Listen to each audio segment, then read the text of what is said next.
university. So I definitely, um, it was definitely very intimidating that a white woman was teaching me about the struggles of Black women. So that was a unique experience that I went through. Thank you. You're absolutely right. I think having insider knowledge and an embodied connection to the material that you're teaching is very important as well. Um, I have a follow up for you also, Tara. Were there many as other Black women in your program in Women in Gender Studies? I definitely say when in first year there was, but as the years went by, you definitely saw um the reduction in like Black women in the classroom. I would say it became more predominantly white in the classroom after that. In my fourth year, I was like, wow, I only see like two other Black women in my class now.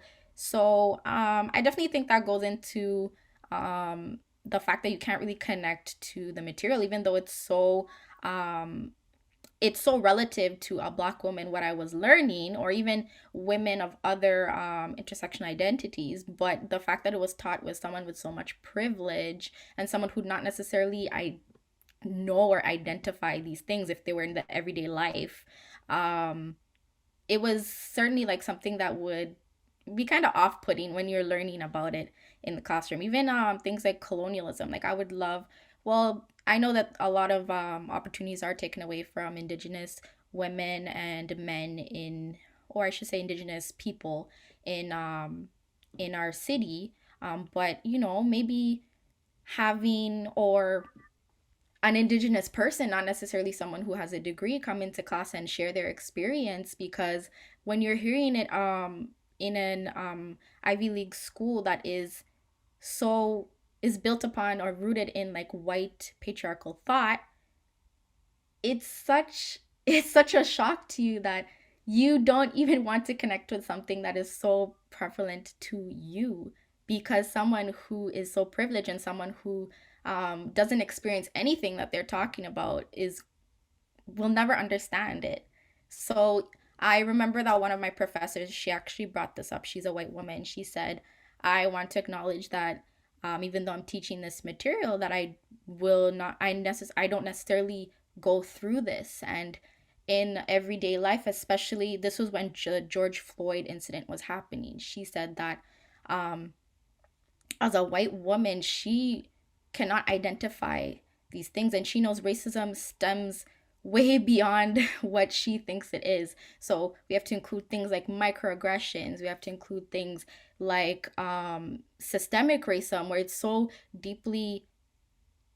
embedded in the system that you won't even necessarily recognize it. So yeah, so I think at that point, I think I was in my third year, I began to connect more with the material, because she said that she didn't really have that connection to it, and she really brought up the other side that I wasn't hearing, that I'm a white woman and I don't understand, and I might do things that you don't approve, so I want to hear why it's bad. So she really changed my opinion of the way the curriculum was taught, because she was acknowledging the privilege that she had, and even the things like she'd do, like if she saw a Black person, she'd walk across the road, or the things that are ingrained in her from such a young age about Black people. Like she would bring it up, and we had an open conversation, which also led to her becoming more approachable. And also in life, she said that she connects more with people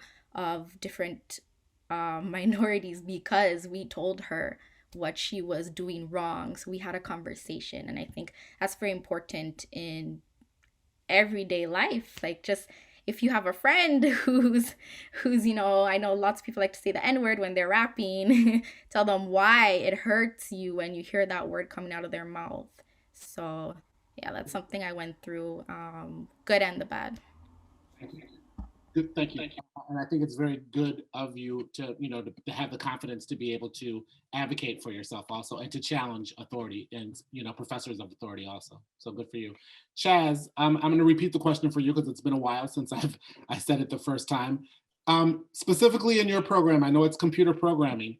Any unique experiences as a Black student at Seneca?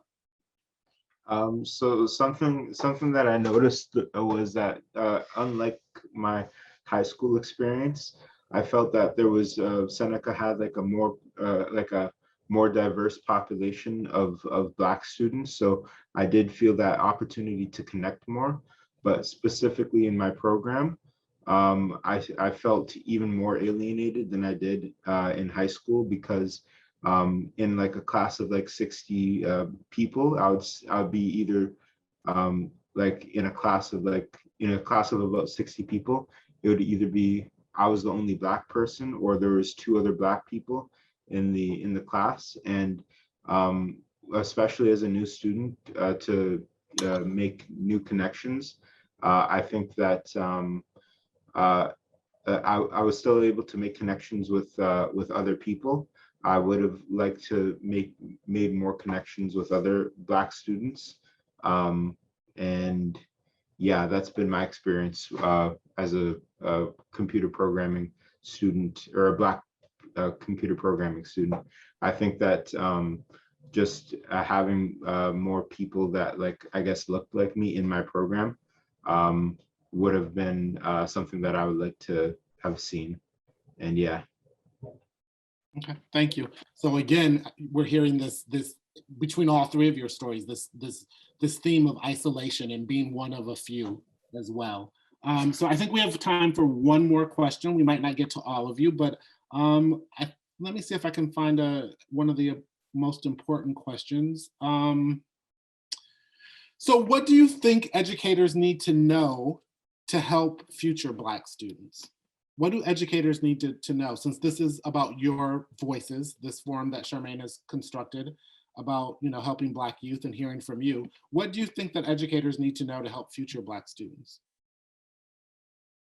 Chaz, can we start with you this time? Yeah, I think that just I guess uh, hmm, actually I don't have an answer on the top of my head. Do you mind if we could spin back? Not a problem, not a problem.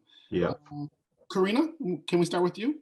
Yeah, I made a few notes. One of my first thoughts was, or what I wrote is what Tara mentioned, that her lecturer, she acknowledged, that, I'm not a Black person, so I can't relate to how you're feeling or what you go through. So I think that's an important thing for educators to show, us as Black people or any different background that you're from. So I think that's so important that you acknowledge different background cultures. um of course, add representation, diversity, as I was saying, inclusion in the classroom. Be intentional. For example, if there's a protest, for example, about Black people, protesting about something specific, let's use Black Lives Matter, don't quiet, don't quiet it, about they have to be open for discussions, kind of be open to have discussions about how Black people are feeling.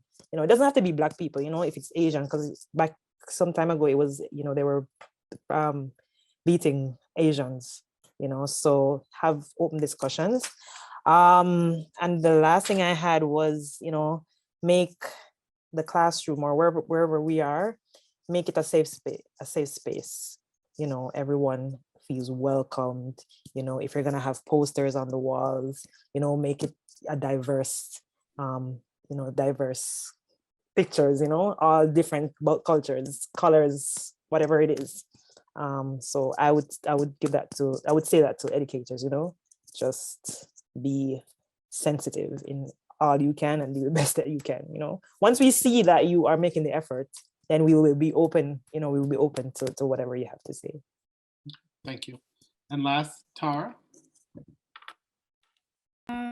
So I definitely agree with Karina. I do think first, I think there should be more representation within the staff. I think within the hiring process, we need to see more representation in Black and diverse.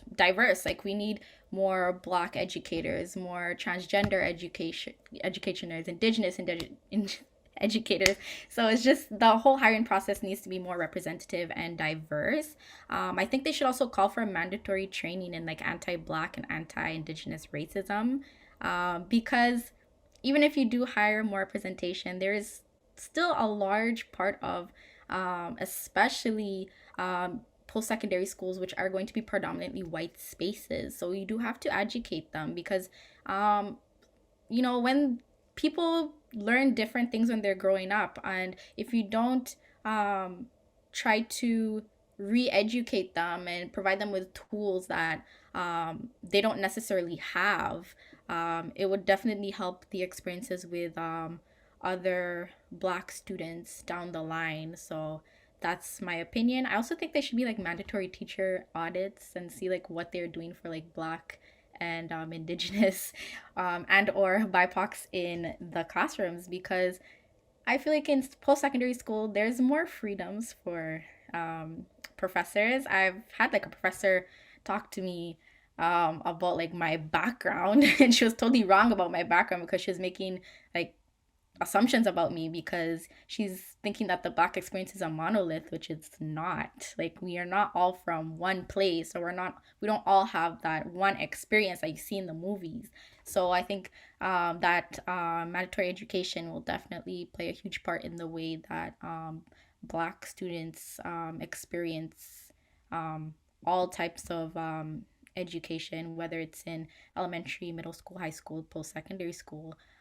That's also necessary. I think also they should add more um, cultural tools to like education. I think something like hip hop is like an awesome tool. Um, I um, I did a whole study on like hip hop in school and how it's a form of storytelling. So I think that people, I mean, we live in like a age where like Black culture is so celebrated, even though I will say it, we are going through like culture vultures at the time. But I think that using tools that are um, not only accessible, but also a lot of people are very fond of to teach people about the Black experience is definitely something that will go towards the restoration or restorative approach to education and educational institutions. So that's my opinion. Thank you. So that's our time, and you actually bring us to a good segue for us to end with your, points about hip hop and storytelling. And I just want to thank you all for telling your stories. I am intrigued by all of them and your diverse experiences and your diverse academic histories, from event marketing to computer programming to women and gender studies. So our futures are very bright, and I thank you all for sharing your voices with us.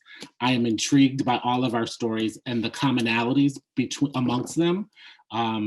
From my story of being, isolated also, and I'm in my 50s with my educational experiences, to hearing all three of you talk about your educational experiences also. Also, if I think about it personally with my daughter who's 15, who's also in Vaughan, whose story also is one of isolation as well. So I thank all of you. And I thank Charmaine for organizing this event and bringing your stories together for us in the community. So thank you all. And I'll turn it over to you, Charmaine. Great. Thank you all very much for sharing your stories. This is very enlightening, a lot that we've learned, and hopefully this is something that we can all take away, both as students and as educators and as parents, to be able to better support our youth and understand some of what it is that maybe the changes that will be helpful for them.